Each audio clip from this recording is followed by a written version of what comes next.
Do you ever feel like being around people just drains you? Like, you're not antisocial, you like your friends, but after socializing, you feel this weird mix of exhaustion and disconnection, almost like you stepped out of alignment with yourself. Here's the thing that no one ever told you. You're not antisocial, my friend. You're unity native. You didn't come here to master small talk. You came from a place of pure knowing, instant connection, and effortless being.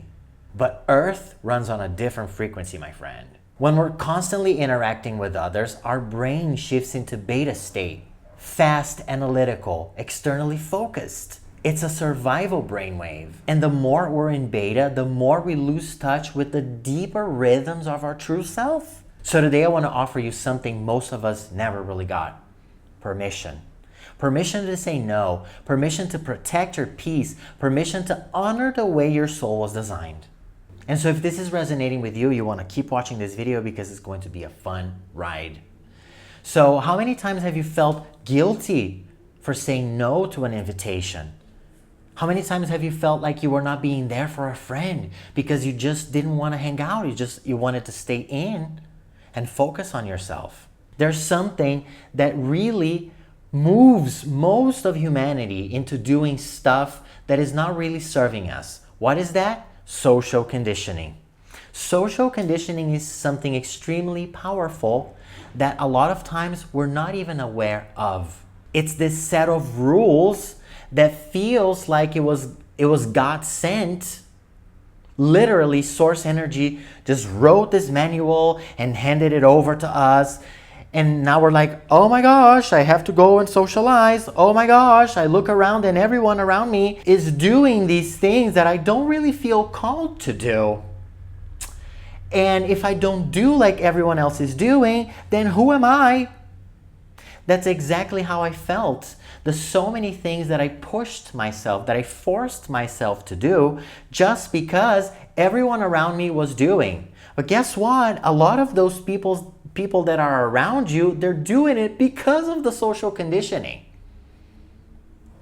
And so we're all doing these things that we're not feeling called to do, that doesn't really serve us, that doesn't really help us raise our frequency, right? And so we're collectively and silently agreeing to do things that none of us want to do. I mean, some of us want to do it, but a lot of us don't.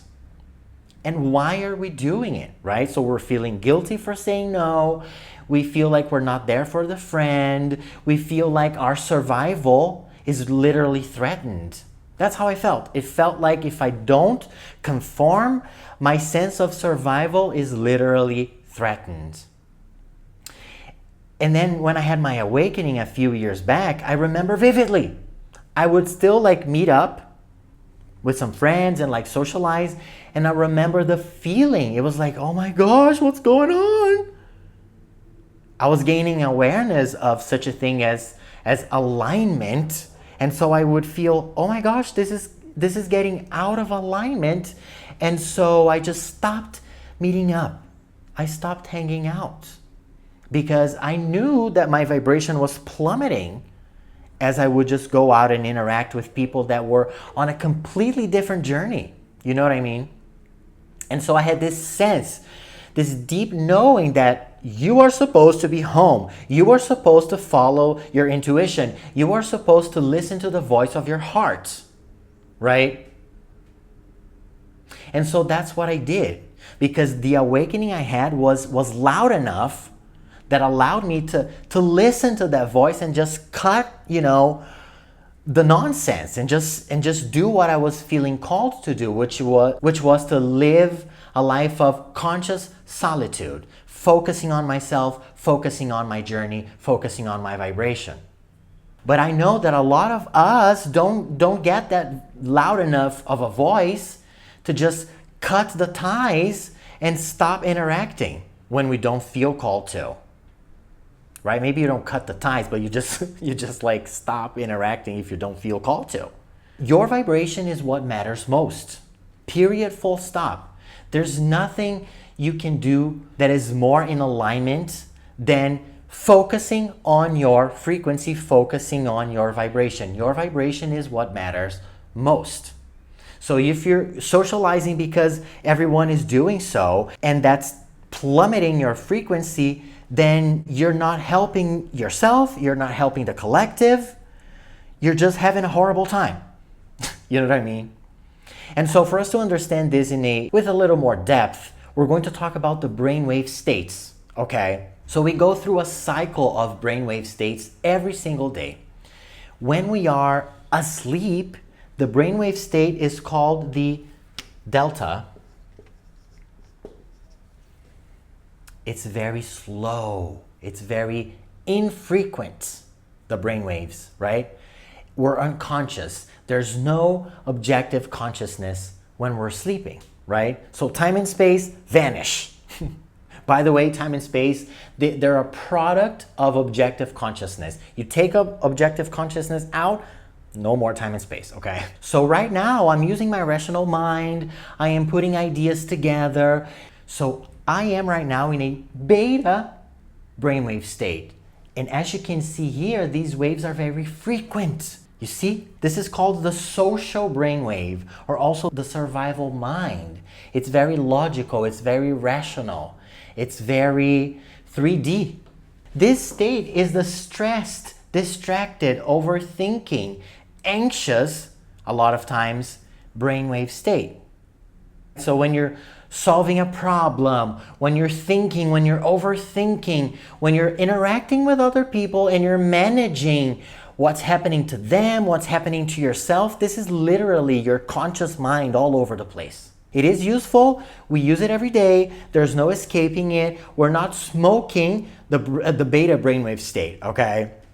But we're aiming to not be here as much because our intuition is definitely not here, okay?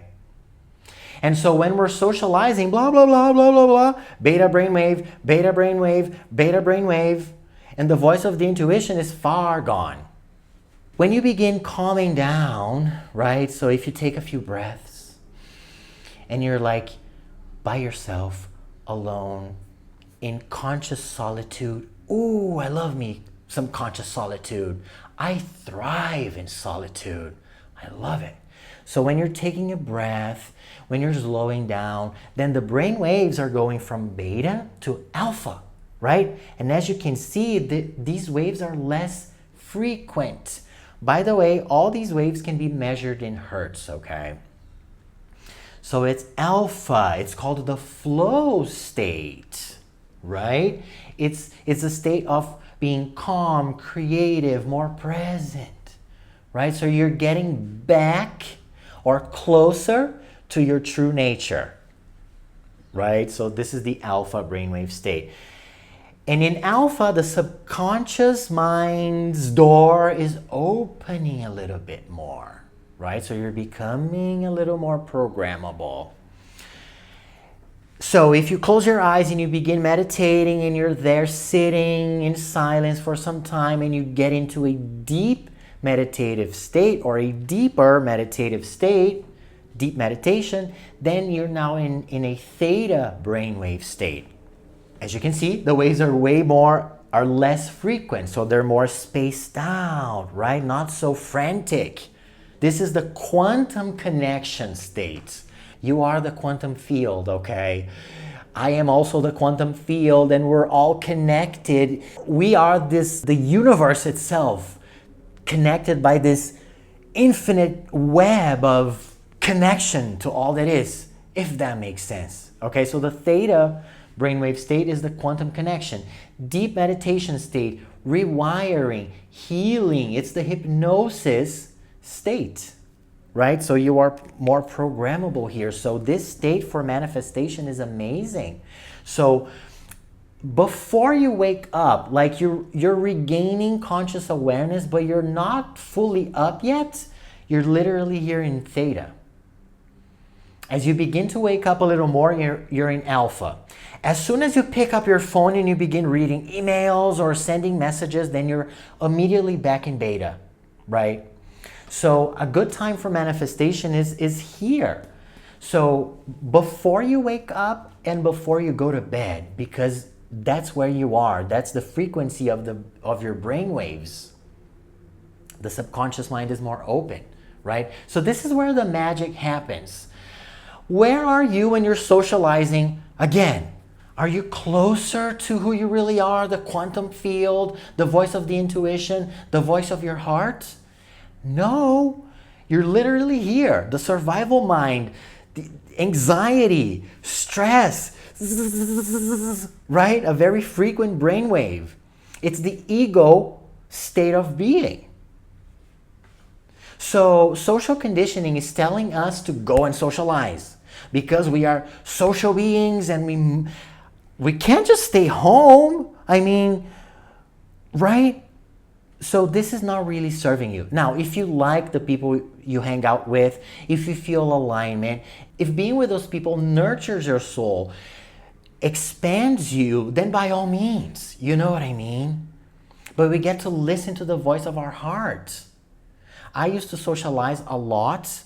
Well, actually, I used to drink when I socialized. And I quit drinking 1 year prior to my awakening. And now in hindsight, it's totally clear that that year from when I quit drinking to my awakening was my pre-awakening. And so I stopped hanging out more and more and more. And then after the awakening, I just completely stopped. And it was the best decision I could have ever made, you know. And so I would drink and I would have fun, but I would feel so drained the next day. So very drained. But without the drink, it's like socializing doesn't really make much sense, you know? And here's the next point of this video. You've heard the words before: fallen angel, volunteers or wanderers, light worker. Do you resonate with these words? You may be a soul that volunteered to come to earth to help with the ascension. So your soul is literally designed for unity consciousness. Okay? So when we're back home in the spirit realm or in higher realms, the veil of forgetting, the veil of forgetfulness does not exist. The veil of forgetfulness is the experience we have here on earth where we forget who we are, and communication is not telepathic anymore. So we have to use human languages, sentences to express our ideas, and we can literally hide opinions from the conscious mind of another person, okay? Because ultimately, your thoughts are never private. Other people can pick up on your thoughts on a unconscious, subconscious level. But you get what I'm saying, right? Here in the earth game, we can literally play by hiding our intentions, by deceiving other people. And so the communication is not telepathic. But guess what? Our true nature is unity, not separation. 3D veil of forgetfulness is about separation. I am me and you are you, and we're not connected, and I share the thoughts that I want to share with you, and the ones that I don't, I hide from you, right? Our true nature is connection, is telepathy. And so no wonder when I was a kid, not only when I was a kid, but all my life, it's like socializing is really confusing. You know what I mean? It's like such a manipulative game that doesn't really make sense. And now I know why, because it's not our true nature. It's unnatural. So you're not antisocial. You are unity native. Unity is your natural state of being. So back home, it's telepathy. I know what you're thinking. You know what I'm thinking. And I know that I am you and you are me. It's total connection. This is what's natural for us. You know what I mean? And so, my friend, remember who you really are. You are connection. You are the quantum field. You are the universe itself, having a human experience. You are infinite, eternal, cosmic, untouchable, indestructible, so very powerful. You are all the power. You are the operant power. And you are having a limited, finite, temporary human experience. And we are veiled. We are. But the veil is thinning. And we are living in the times of the Great Awakening. And we chose to be here right now. The veil is thinning. So what about aligning with truth more and more? Listen to the voice of your heart, okay? My sister, just before we wrap up, when I started isolating and living conscious solitude, she didn't really understand. She would think, wow, like, what are you gonna do? Like, isolating and like meditating and not going out into the world. Of course, she didn't tell me this then, but last year she had a bit of an awakening herself, and we began talking more and more.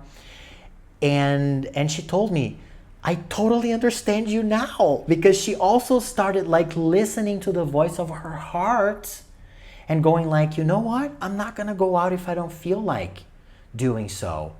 She has this friend who she really loves, and they would always hang out, but she told me that every time they would go out to dinner, for example, or just meet up, this friend would just complain and complain and complain about her life and about her job.